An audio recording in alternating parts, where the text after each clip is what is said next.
The scratches. "Hey man, where you been?" asked George.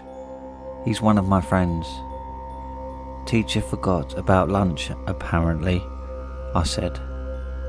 "My name is Logan, by the way." I sat down with my tray. At the circle table was my friends, George, Leo, Alex and Dylan.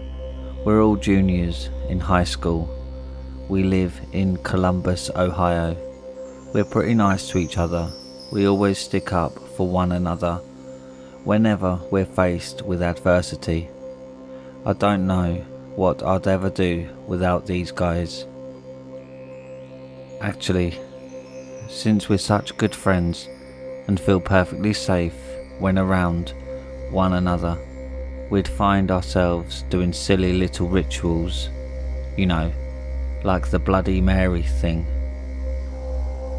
Before any of us could ever finish saying her name 3 times, one of us would end up screaming loudly and giving the rest of the group a heart attack. We'd also find ourselves reading up on strange mysteries and legends, just so we could have something fun to do. We'd go to the library after we got done eating our lunch and go to the fiction section and read up on the legends that society deemed as hoaxes. With the short amount of time that we'd had, we skimmed through the pages of different books and tried to take in as much information as possible. We only do this once every couple of days. We'd planned to do it again today. We all ate our food as quickly as we could and hoped that no problems would occur from that. We'd wait on everyone else to finish and then we'd head off down to the library. When we got down there, we immediately flocked towards the fiction section and tried to look for a book that we haven't read yet. Rather quickly, I found a book called The Scratches. I called my friends over to have them take a look at it, and they seemed quite intrigued. We all gathered around the table and began to skim through the pages. We came across some interesting things. We read that the creature was once a man, and he had a strange obsession with his own body that seemed a bit odd to us. Even odder was the fact that the book didn't give many details on the appearance of the creature. It just told us its origin and what happened to it. And that was it. Just before we were about to close the book and call this a failure, I found something on the next page. It said the man loved to hear his wife play a very specific song on the piano, one that his wife created on her own. The man was always drawn to its unorthodox melody and would immediately go to the piano and immerse himself in the sound. It said the song went from happy to moderately eerie and back to happy. It also said that for the most part, the sheets to the song were missing, but they were recovered and a picture was taken of them before time got rid of it. It was only a couple of lines. "You're a piano player, right, Logan?" Dylan asked. "Yeah, I should be able to play this with ease," I responded. "Maybe the creepy man will come for you and then demand for kisses," Leo exclaimed. We all laughed.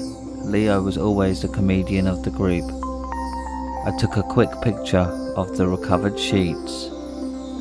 I read on a little bit more and found out that when his wife died, he was trying to create a gas that would be forced into her body, and it would travel through her and hopefully restore whatever had gone wrong.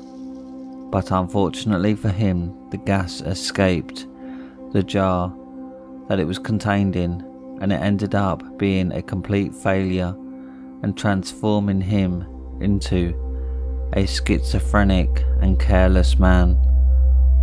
That is, with anything else that happened to him in his life. He was never seen again. Bit cliche of an ending, yeah, but it was still really strange. Well, we ought to try this then. You guys want to come to my house tonight around 10:30? My parents aren't going to be home at that time. Everyone agreed at the time. I closed the book, returned it to its location and headed back to class. For the rest of the day, I kept on thinking about the scratches. Such an interesting tale. After I returned home, I got my phone out and opened up the picture I snapped while in the library. I contemplated playing the song at that very moment, with the sun nice and bright in the sky, and while my parents were still in the house. I decided against this. However, I did choose to play a couple of notes from it. I set my phone down in front of me on my grand piano, which was very old by the way. I'm surprised it still sounds perfectly fine, and looked over the sheet. It took me a couple of minutes to prepare myself, but once I had enough of it memorized, I began to play slowly. The first 5 notes were rather unsettling. They didn't seem to fit in any melody that could be created, but yet it was still mesmerizing. I felt so intrigued by the melody that I kept on playing. But before I could play the entire thing, I snapped back to reality and stopped myself from playing the next notes. At that same moment, my dad walked by and asked me, "Where the devil did you learn that?" "You know, from a little fiction book I found at the library," I responded. "Just wanted to see what it would sound like." "Sounds like some demented psycho's lullaby." I chuckled a bit at my dad's remark, and then waited for my parents to finally leave. I forgot to mention beforehand that my parents are actually looking for better jobs right now. Their current jobs don't pay too well. I said goodbye to my parents for the night, and when they left the house and I saw their car drive away, I immediately began to call all of my friends and told them to meet me at my house as soon as possible. My friends arrived quickly. When we're about to do some sort of ritual, they drive here as quickly as they can. I sometimes wonder if they'll get a ticket for driving so fast at some point. They soon arrived at around 10:30 p.m. When the darkness is at its optimum point, I told my friends to wait at the lobby as I turned off all the lights in the house, except for the lamp next to my piano. I told them it adds to the fear. When I finally came back to the lobby of my house, I saw that Leo's ecstatic smile had turned into a nervous one. Leo was a very funny guy, but got quite nervous whenever we'd do these things. Sometimes we worry if he'll suffer a heart attack at some point. We walked over to my piano and gathered around the small light that my lamp provided. I turned on my phone and looked at the sheet again. I told them to get ready to hear the most demented melody in the world. I put my hands upon the piano and played the song. Even though I couldn't see their faces, I could hear some of my friends' breathing patterns becoming faster, especially Leo's. I kept playing the melody. By now my own heart was beginning to pound harder and faster. I was getting a bit nervous myself. I could also feel my hands beginning to tremble. When I hit the last note, we stood in dark silence. I knew that all of us expected someone to jump out and scare us all, but no one ever did. Yeesh, this was a waste of time, Dylan said. I'm going to get a Coke. Dylan walked out of the room and into the kitchen nearby. He turned on the lights in the kitchen. The rest of us stayed in the same room as my piano and just talked about what this could have turned out to be, or maybe why nothing happened. We came up with logical explanations, such as the sound coming from the piano was nowhere near loud enough to attract anything, and how the chances of the man in the book being near this location were so microscopically low. As we continued to argue about different explanations, we heard Dylan gasp very loudly and heard his Coke can drop into the sink. I immediately stood up and quickly walked over to him to see what was going on. With a trembling hand and nothing but noises from his mouth, he pointed through the window down the road. What I saw made my heart stop. I saw a tall, silhouetted figure slowly making his way down the road to us.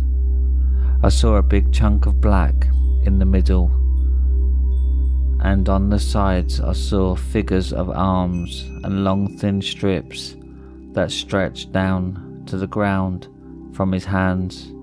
I had no idea what I was looking at. Then I realised how close it was. It was only about 15 meters away. Oh shit, I exclaimed. Turn off the damn lights. Turn them off now. Why the hell would we? George protested. Turn off the goddamn lights. George instantly turned them off. Dylan was still trembling in fear. I grabbed him and pulled him down so he wasn't in vision of the window. I told George, Leo and Alex to gather round and try not to panic. I was originally going to call the police, but then I realised something horrifying. My cell phone is on the grand piano, which is near a window, and through that window the thing could see us. I also realised the kitchen phone is on the wall and it's in the view of the window. I was too nervous now. We all sat with our backs to the drawers and listened to our fast breathing. Patterns fill the deafening silence. A couple of minutes passed. Our breathing was still fast and loud, but not as much as before. We were finally beginning to relax. But then we began to hear a slow and terrifying squeak, squeak, squeak against the door to my house. We all panicked. We knew that the creature was outside the door and now it was trying to make its way in. This seemed like the end for us. We all shook uncontrollably against the cabinets. We had no idea what we were going to do. We were hearing that dreadful scratching against the door in the middle of the night. It was one of those moments where you question reality. I mean, it was incomprehensible as to what was happening right now. In a moment of weakness, we all put our heads down and cupped our legs together and held ourselves tight. Nothing to do now. The scratching persisted for a while, then suddenly it stopped.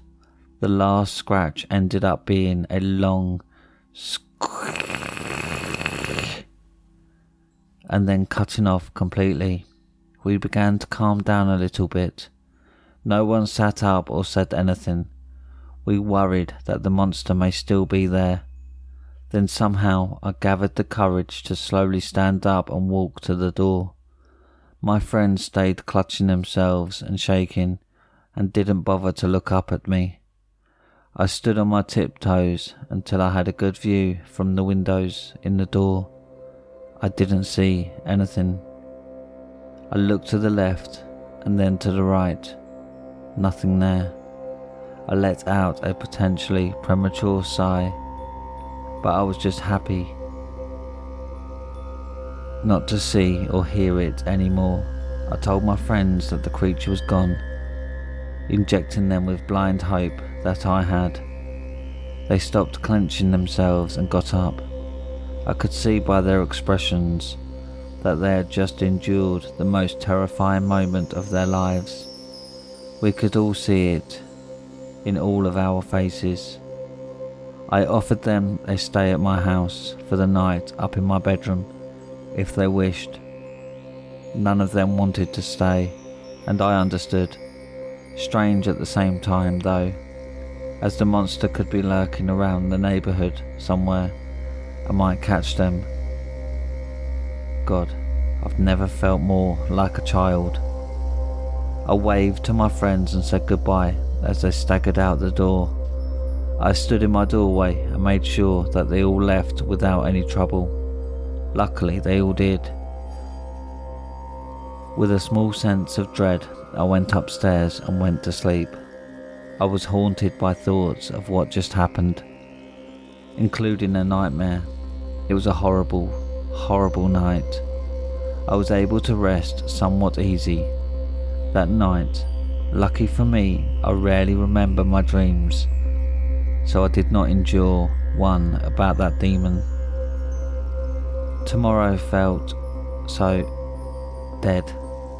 When I walked into the commons and saw everyone talking with their friends and having the time of their lives, I couldn't help but feel alone. My friends weren't in the commons like they normally would be. They may have headed right to class and could be sitting in their chairs just thinking about what happened last night. I decided to do that. I at least tried to casually walk to my first period English class. It was hard because I knew that I had a melancholic expression on my face, frozen like that. I could see in my peripheral vision people looking at me with an odd look. I didn't bother with them.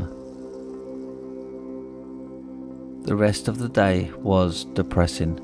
Everyone else was laughing with the teachers and having a good old time, as usual, but I was just sitting there, depressingly doing the work that the teachers assigned us. When lunch rolled around, I entered the room and saw my friends, huddled in a group near the front of the line. They saw me enter the room and held a stare for at least 5 seconds. They slowly turned their heads away from me. I could tell that they didn't want to talk much, but I walked over to them anyway. They turned around to look at me again, and looked away once again. We got our food and sat down at one of the round tables in the corner of the cafeteria. We ate in silence as everyone else proceeded to laugh and socialise. I could tell that people were staring at us, having our backs hunched forward and our emotionless faces. I decided to speak up. "So, we're going to talk about last night?" I said in a weak tone. I saw Leo and Dylan shiver. Alex and George just looked at me with a gloomy face. George was the first to respond. "We're still a bit messed up from the experience," he said. I heard a small whimpering voice from the other side of the table. It was Leo's. "Why did we even do that? I know we like to do these things, but we've never actually had anything bad happen to us," Leo said. "We could have died there. The scratches. Oh God, no, the scratches. Did I tell you guys about what I found this morning?" We were all intrigued. We said no, and Leo told us about his experience. "Well, when I woke up a small part of my bed felt slightly wet for some reason. I lifted myself off my bed and saw a small area of the blue covers was darker than the rest of the bed. Then I realised that my neck felt a bit wet too. I put my hand against it and I felt a sharp pain there. I rushed over to the bathroom, turned myself around and strained to see what was on my neck. I saw these small scratches of red going down my neck. In fact, if you look right now, you should still see them. George was sitting right beside Leo, so he decided to take a look. "Oh my God," George exclaimed. I could see the fear grow in his eyes. "Leo, that's horrifying." "Yeah, I know," Leo responded in a dark tone. "Leo, why do you sound so calm? I mean, scared, but just not panicking. I'm pretty sure that this is how I'm going to die. Might as well not try to fight it." I got pissed off at that. "Dude, Leo, pessimism takes you down the wrong path." Pessimism? You think this is pessimism? What about realism? What about that little feeling of dread deep inside you that you know you're going to die? I'm not being pessimistic anymore, Logan, I'm being realistic. We all looked at Leo with shocked faces. I was going to pull a generic, "We can make it through this," but I began to feel the same fear and darkness that he felt. We angered some sort of demon, and now it wants us, and it's going to tear us all apart. All because of that goddamn song that I played on my stupid piano. I then thought of something I could do. I took my phone out, hid it under the table, just so the lunch supervisors don't see it. I went and deleted the sheet music that I got from the book. I then put my phone back in my pocket and looked up to my friends. I then thought up of something insane. I said, "You know what we could do? We could take the book from the library, take it back to my house, start a fire in the fireplace and throw it in there to make sure the memories of it never remain." In other words, vandalism, Dylan said. "That's stupid. The school will be on our ass about it."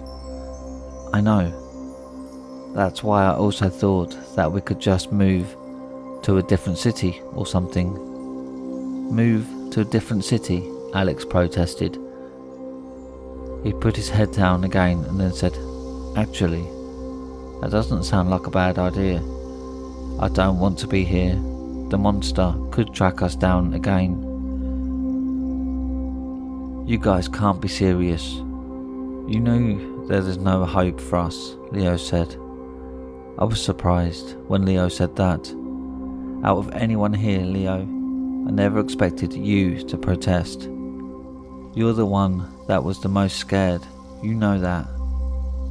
Yeah, and because of it, I can't bear the thought of leaving my parents in hope that the demon will go away. I might as well be under the embrace of my parents if I'm going to die. Well, there's nowhere to hide here. I'm going to leave before he comes back. Who's with me? Dylan and Alex raised their hands. "At least I have some sane friends," I said quietly. After I said that, I kind of wished that Leo and George didn't hear me. Anyway, we're going to take the book from the library and burn it, and then we're moving away. George and Leo tried to keep me from doing that, but I was set on this. After we got done eating, Dylan and Alex went to their classes and I went straight to the library and checked out the book. Ugh, it felt disgusting in my hand, yet at the same time it felt perfect for burning. almost like it was designed for it. Once school finally ended, which felt like it took forever, I drove back to my house. My parents weren't home as usual. I opened the door and entered my house. I felt completely lifeless. There were no lights on, just the sun's rays shining through the windows, which created a sense of serenity and creepiness. I took the book out of my backpack. I was going to just throw it into the fireplace, but I tried to think of other methods of disposing it without seeming too conspicuous if my parents come home at some unexpected time. I climbed the stairs slowly, the creaking sound like nails on a chalkboard in the darkness. When I finally got to my room, I found my dog cowering in the corner of my room. It was whimpering like never before. "Hey, I was wondering where you were," I said. I then realised where it was looking. I could feel an expression of terror crawl across my face as I turned my head to my closet. My closet was right beside my door, which can be a terrible place at times.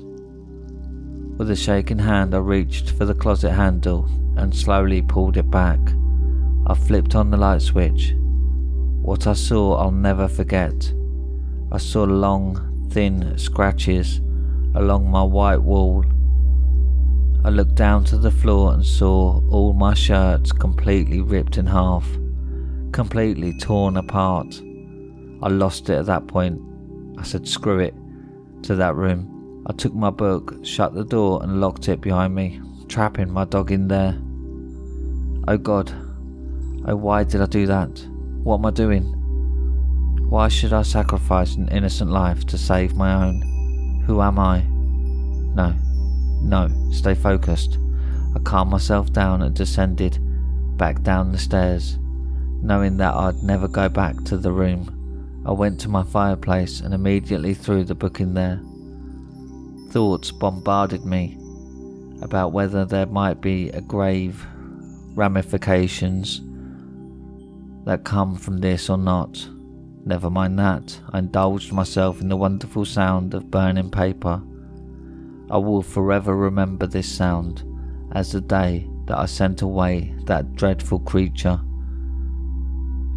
But suddenly I heard a muffled slam outside my house. I was instantly terrified. I was just thinking about grave ramifications a minute ago. They can't have come true. My hearing seems to have doubled by now.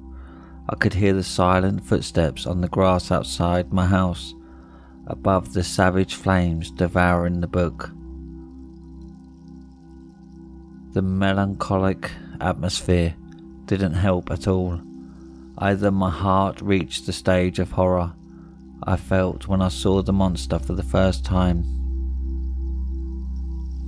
I felt horrified, yet like a fool at the same time.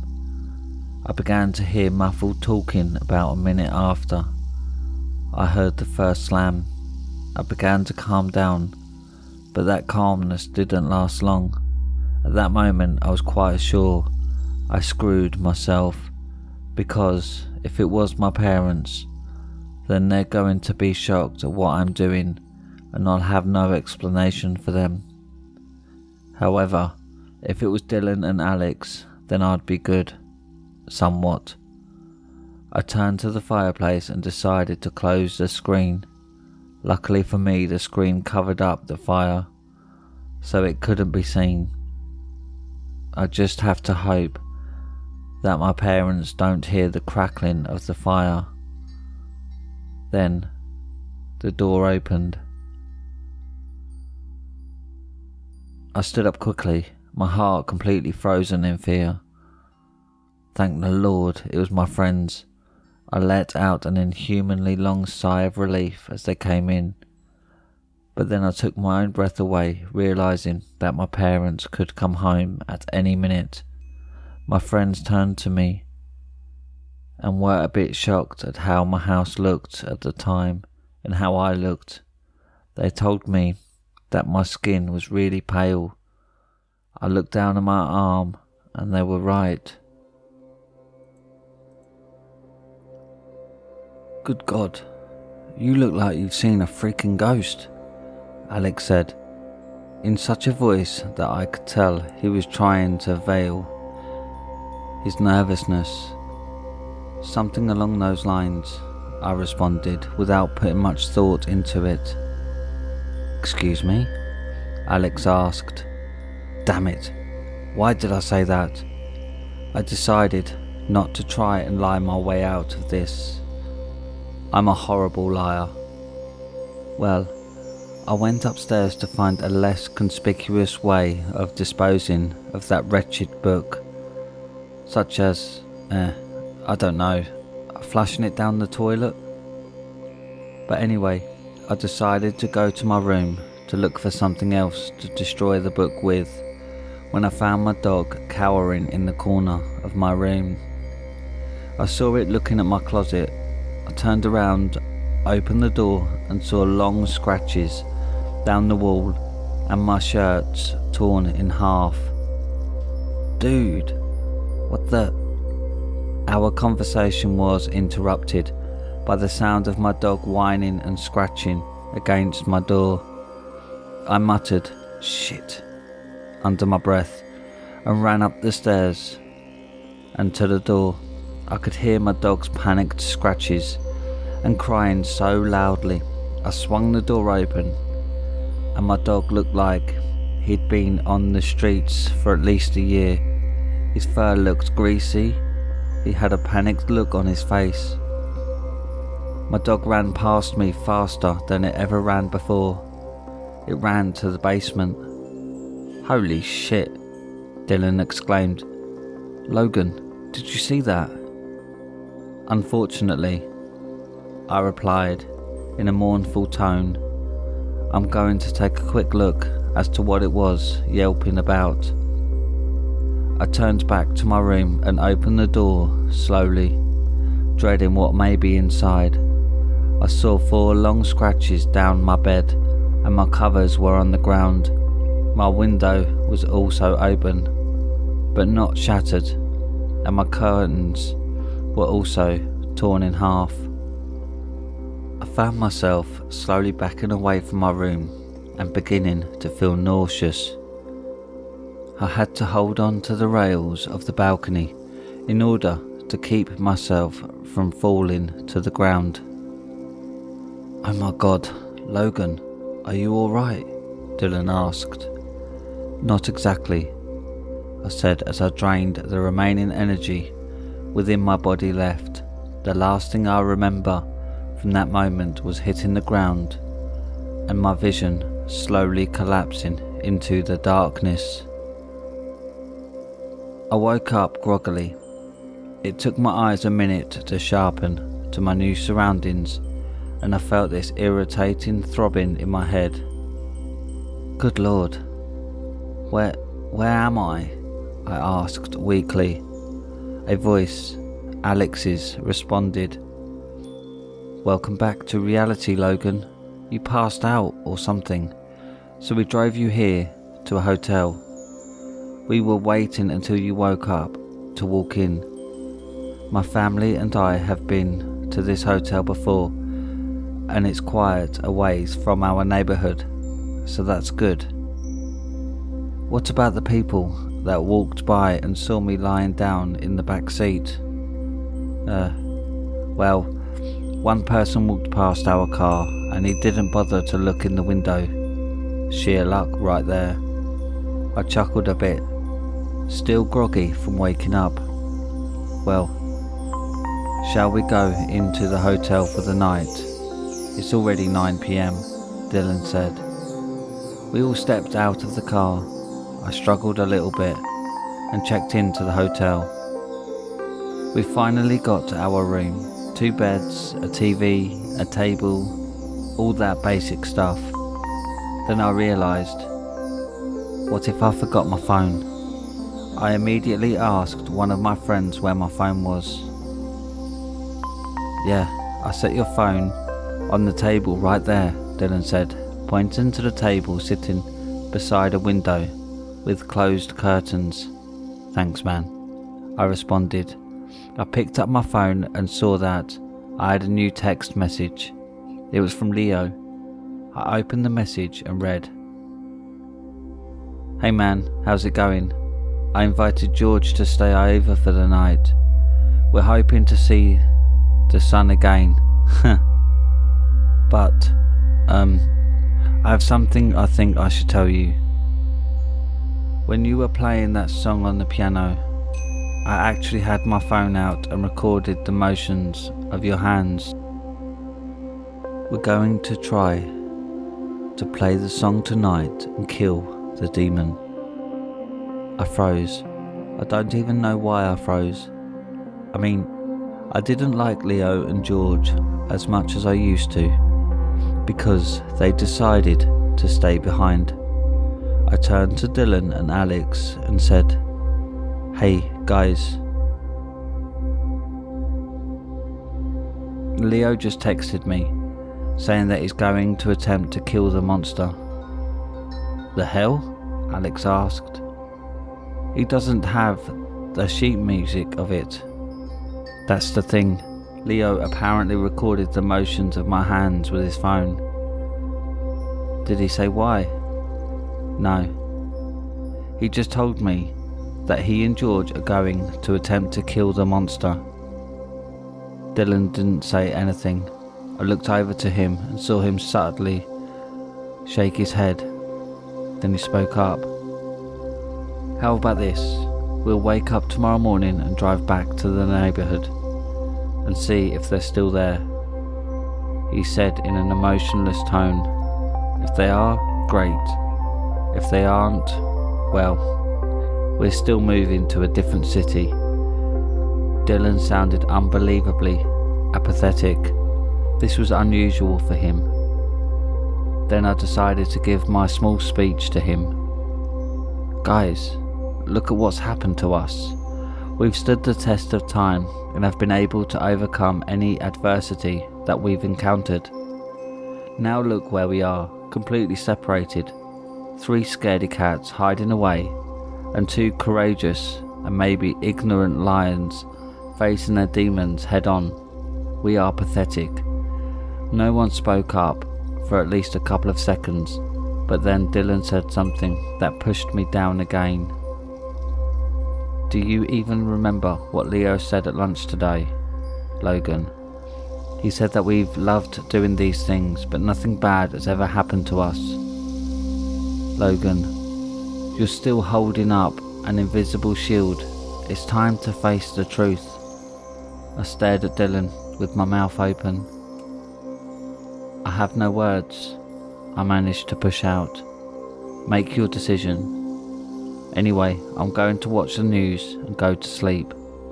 Alex is joining me." I decided to join them as well. I went to the bathroom first to brush my teeth and do all that stuff. When I got done, instead of getting into a bed, I decided to sit at one of the chairs at the table and watch the news. It was the same stuff as any other day, just depressing reports and that one little good deed or event to somewhat lighten up the dark mood.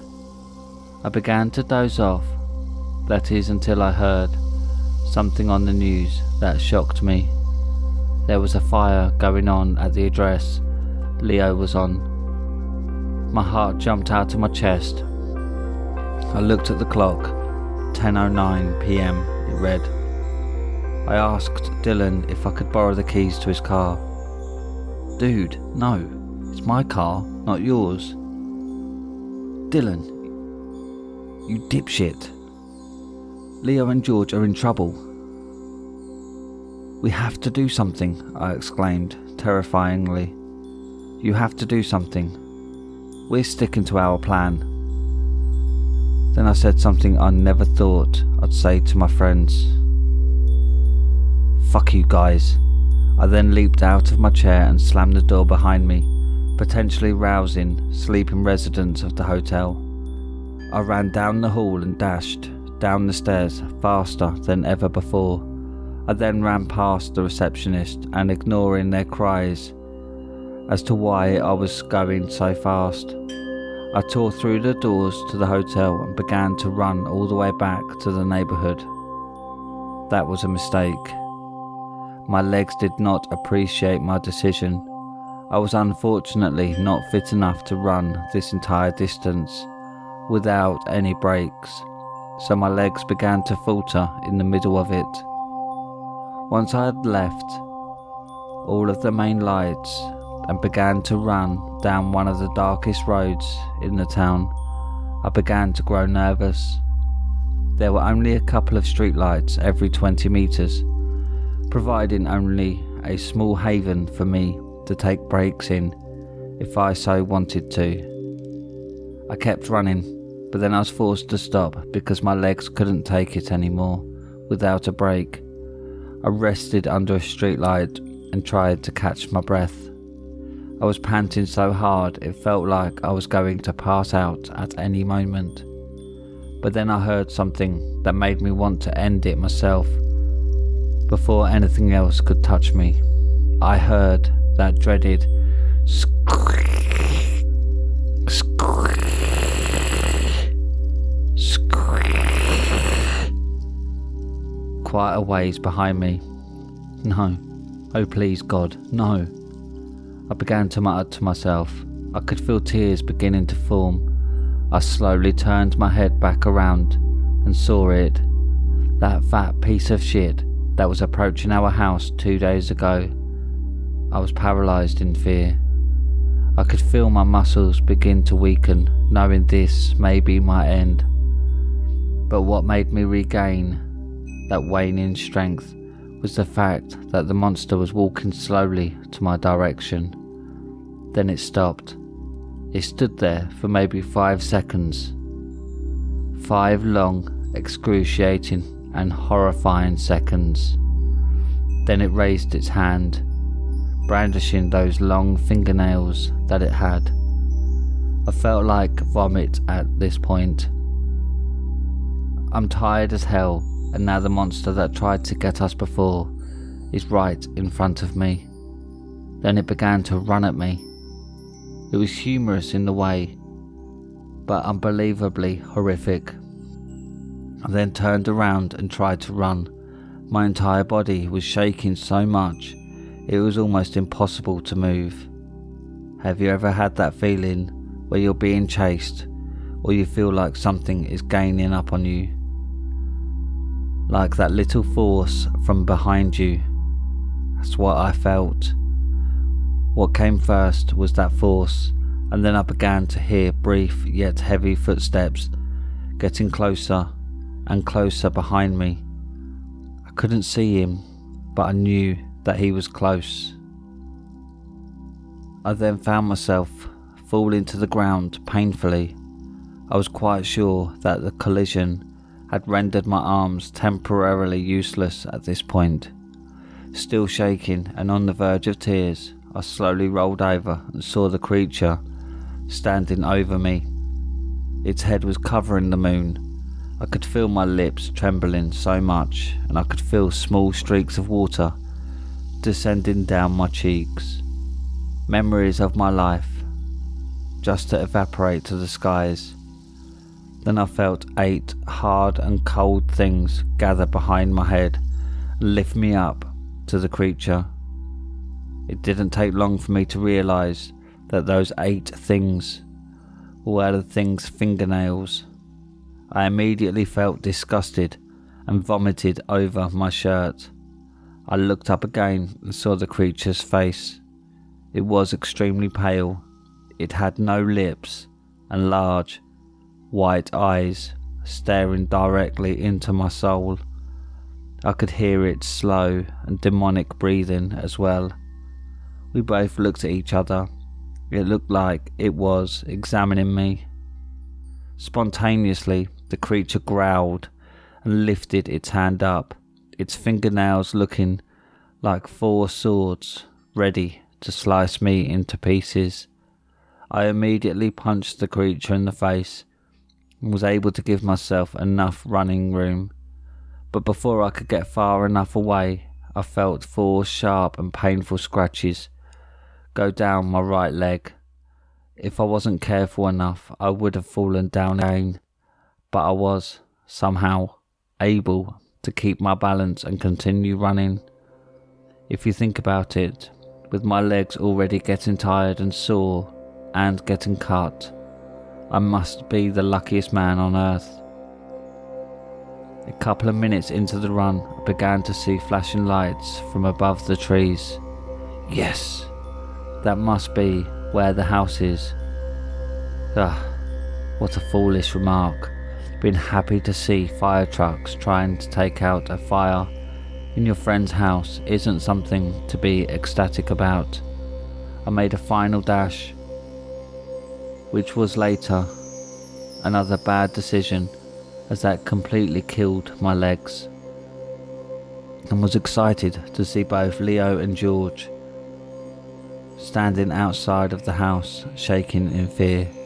I yelled both their names, and they were surprised to see me come back. Jesus Christ, I'm so happy to see you guys are alright, I exclaimed.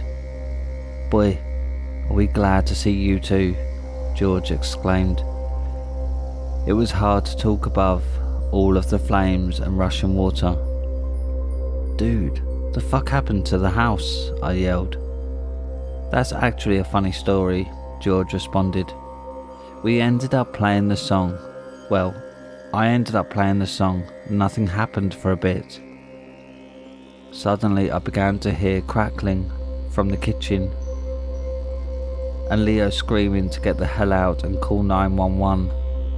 So why do you look so damaged? I froze.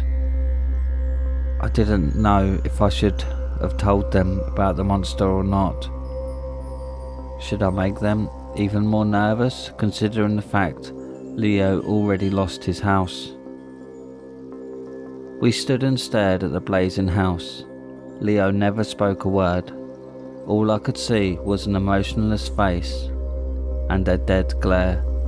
I couldn't tell if he was falling into a deep depression or was just losing all connection of his emotions. I then spoke up, awkwardly trying to break the forlorn silence. I asked both of them if they wanted to come back with me and sleep with Alex and Dylan and me for, well, God knows how long. George agreed, but Leo just stared at me with that emotionless stare. Regardless, he still followed George and me to the hotel. I know what you're thinking. You're thinking that I'm an insane maniac making my friends walk the path from where I met the creature. Thing is though, when I turned back around, I didn't see the creature anywhere. I made a premature assumption that we were safe and that we can return home to the cozy heat of the hotel room and the comfortable beds. That seemed worth it. We continued down the dark road that I travelled. I could feel myself shaking tremendously. I kept muttering to myself, stop shaking, to hopefully not inflict the feeling of fear upon my friends. Suddenly I heard Leo scream, and there came a loud scratch, like something being dragged against the road. I turned around swiftly as my legs began to die even more. I saw the creature had pulled George back and had already pinned him to the ground. Leo and I couldn't do anything but watch in horror. The creature immediately impaled George in the area where his heart was with one fingernail, and took the other and jabbed it into his head. George had a very brief spasm, but then stopped moving. I was horrified, but at the same time I was infuriated. I couldn't help but yell, "You sadistic piece of shit," at the top of my lungs. The creature swiftly turned its head to me, and without falter it began to chase me down, continuing to brandish its long fingernails at me. I quickly turned over to Leo before running, and he still had that emotionless glare. It scared the hell out of me. But when I ran, Leo began to run with me too. He didn't scream or start breathing quickly and loudly. He just followed whatever I did. And of course I forgot that my legs temporarily died again. I immediately fell to the ground and the creature pinned me down before I could even attempt to get up. I saw that it was about to lift its hands up and scratch me again, but before it could do that, I grabbed one of its fingernails, and in a severe fit of rage I immediately snapped it in half. It sounded like breaking a human bone. The creature let out a loud piercing screech, that of a banshee. This time I was able to get up and try to run away, because it had backed away from me. My legs were in such unbearable pain, I limped every time. I even set my foot down to the road. I groaned in agony with every step. I was on the verge of just giving up. This was now torture. Just making it to the hotel. Just make it to the hotel, I kept telling myself. I could still hear those heavy and fast footsteps behind me. Then I saw the lights of the hotel ahead of me. In fact, it was maybe 30 meters away. I was going to give it my all, like usual, but my legs would absolutely give up on me then. I'd essentially be paralysed if I even dared to try harder, but regardless, I still proceeded to limp run. It was like I was seeing the lights of heaven, trying to escape from the flaming inferno of hell. Then finally I reached the entrance to the hotel. I opened the doors with brutal force and fell to the ground. The receptionist gasped and I could hear her standing up from her chair and coming over to me, but then gasping again at the sight of the creature. I knew that demon was right outside the door and was now making its way in, but then I heard a horrific screech.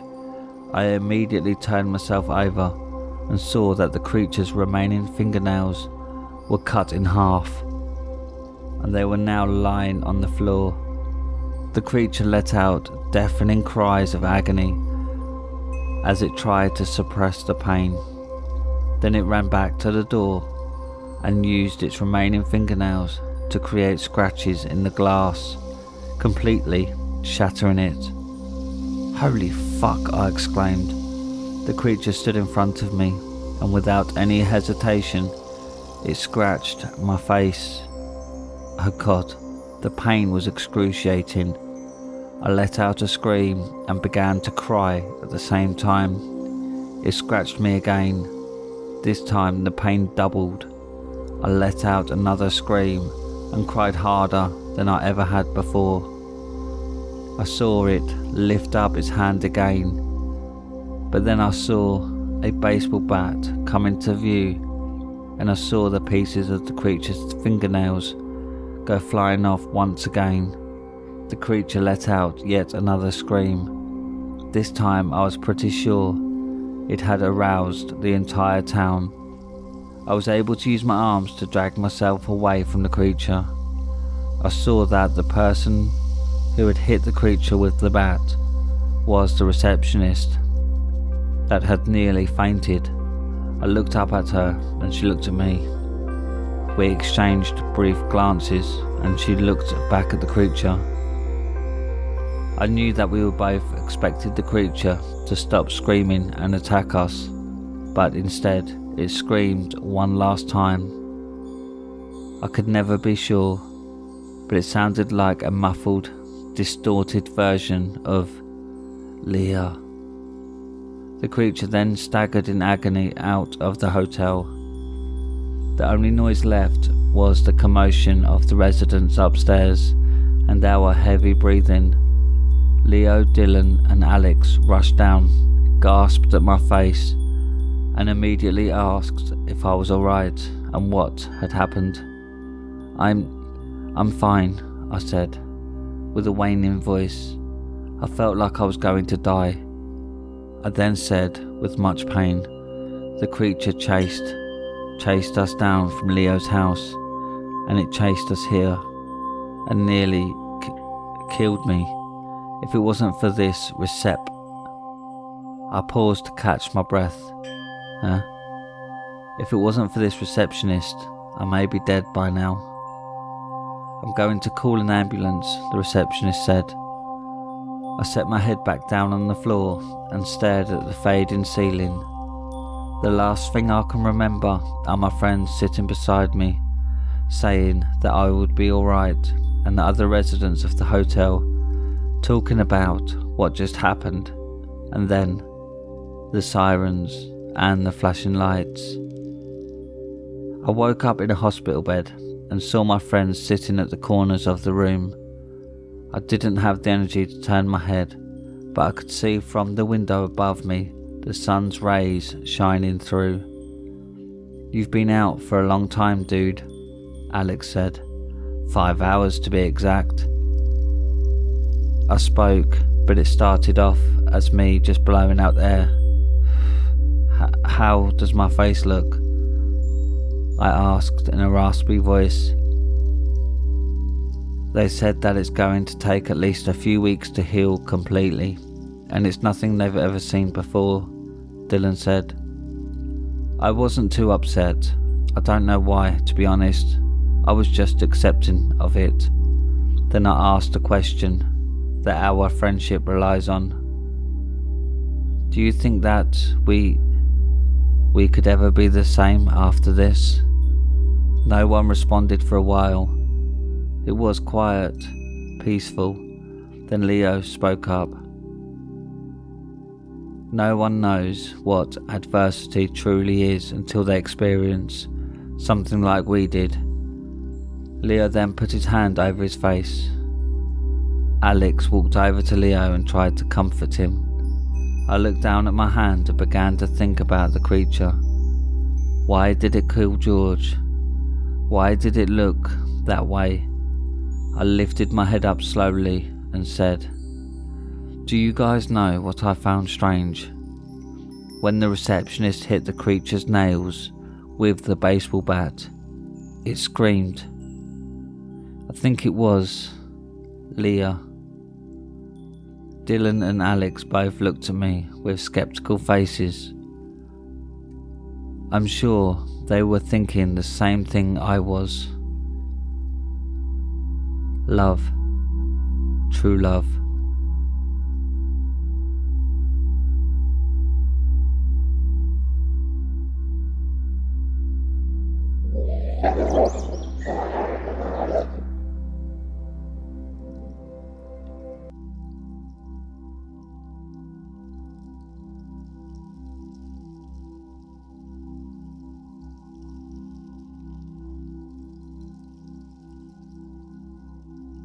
My experience with a demonically possessed Pokémon game, Pokémon Hellfire, posted by Phase Bayonet 3.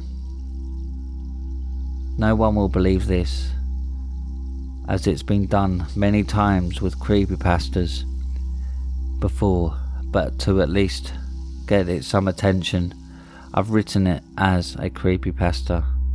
But what I say in this will be no work of fiction. I believe I played the Pokémon game made by Satan himself. Let me explain. I've been a Pokémon fan since Generation 4. Not my favourite games, but I do play them every once in a while.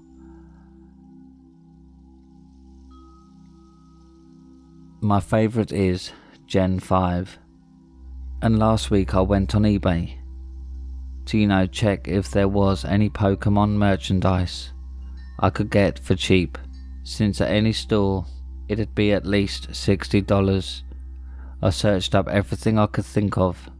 Pokémon games, Pokémon plush toys, Funko Pops, action figures, amiibos, anything, but nothing was below $30. But I didn't give up, as if I want something, I will try my hardest, even looking through the same list 100 times to find what I want. I finally found one that was surprisingly cheap, $3 in fact. The description stated, and I quote, "Anyone who wants this game, take it. I just need to get this thing the hell away from me. It's filled with unethical practices, monsters attack you, and even worse stuff." So, anyone who wants to burn the game in the fire it came from, and as cliche as it might sound, I honestly didn't think much more than, great, another person that thinks Pokemon is evil. Anyway, I'm getting off topic, but this game was Black version, my favourite game of Gen 5, so I bought it, like I said, not believing it had anything like it said in the description. But oh man, I'll never be more wrong in my life. I boot up the game and play till I can pick my starter, Tepic of course, and it's my favourite. After this it said I obtained Lucy, a level 5 Gardevoir, a freaking ROM back. Why the hell would you sell a ROM hack? eBay isn't that illegal. Course of Nintendo. Don't get me wrong, I love ROM hacks. I was just pissed I paid real money to get it. I played through perfectly normal, which surprises, since ROM hacks never leave this much of a game untouched. I got to the first gym, and that's when things got weird. I finished the puzzle and fought Lenora, but when she sent out her watchdog, a faint growl come out of the speaker, and Lucy used an attack called Soul Burn. Of course, this both scared and confused me, but at this point I actually didn't remember this was a ROM hack till that happened. Don't ask how I didn't know with a Gardevoir in my party. I don't know how, but this killed her. Watching, yes, killed, Watchog, has been sent to hell. At this point I thought about turning off the game, cause I'm not a big fan of these darker ROM hacks, but something just compelled me to keep going, and so I did. Everything would stay normal for most of the game, only sending a Pokemon to hell after a gym leader sent out their last Pokemon. But at the 5th gym, Lucy came out of her Pokeball, and it amazed me as I didn't know that you could add follow Pokemon to a Gen 5 ROM hack. But instead of letting me walk around, a text box came up. Lucy wants you to give her something. Will you? I chose no, but I didn't know what it wanted. But not even a minute later, it came up again, this time more demanding sounding than before. Will you give Lucy what she wants from you? I said no this time, because I don't listen to demanding sounding questions like this in games, and it did stop for a few minutes. But after that time, will you give Lucy what she wants from you? This time, the no option was gone, so I pressed yes with no other option. This was a horrible idea, and I can't emphasize this enough. Turns out, the thing Lucy wanted was the player's soul, and through the rest of the game, even up to the Elite Four, everyone had different dialogue like, "Are you feeling okay? What are you?" But after the Elite Four, a post-game story came up. It was called Lucy's Origin. The world changed from universe normal design to rough terrain with lava everywhere. All I could do was walk a straight path, and then I got to the end. A winged creature came down and greeted me. Hello, Hilbert. Or should I say, Blake. Okay, how does this game know my real name? It's not like it's connected to my computer or something where it could use information from there. So how? The shadows around it faded, and it showed it was Lucy, the garde voir. I've played with the whole game. You finally beat the game. Perfect. The last player's mortal body got a bit boring after a while, so I placed a curse on this, where only someone looking really hard for it would find this game, and you found it. I want your soul. I pressed no, but again, I want your soul. Again, I pressed no. I want your soul. This time it chose yes by itself. Great. Everything went black, and then I woke up. I heard my wife talking to someone about that game, and she sounded extremely worried. I asked her what she was so worried about, and turns out, Lucy, which I'm only realising now as I write this, stands for Lucifer. So that garde voir was the devil itself. Lucy didn't get my soul, as the 3DS short-circuited seconds before they could get my soul, and it burned my entire room down, but only my room. So after I'd learned that, I posted it on eBay for free and put in the description, first person that wants to take it away from me to have it.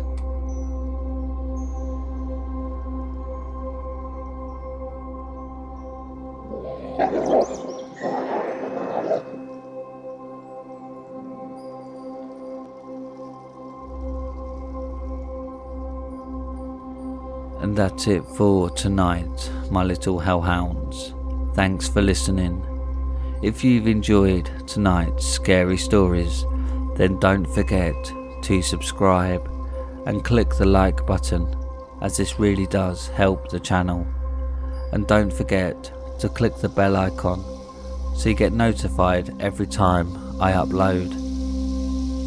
If you have any scary stories you want narrated on the channel, then submit them to Reddit r/homeofscares and follow me on Twitter at homeofscares.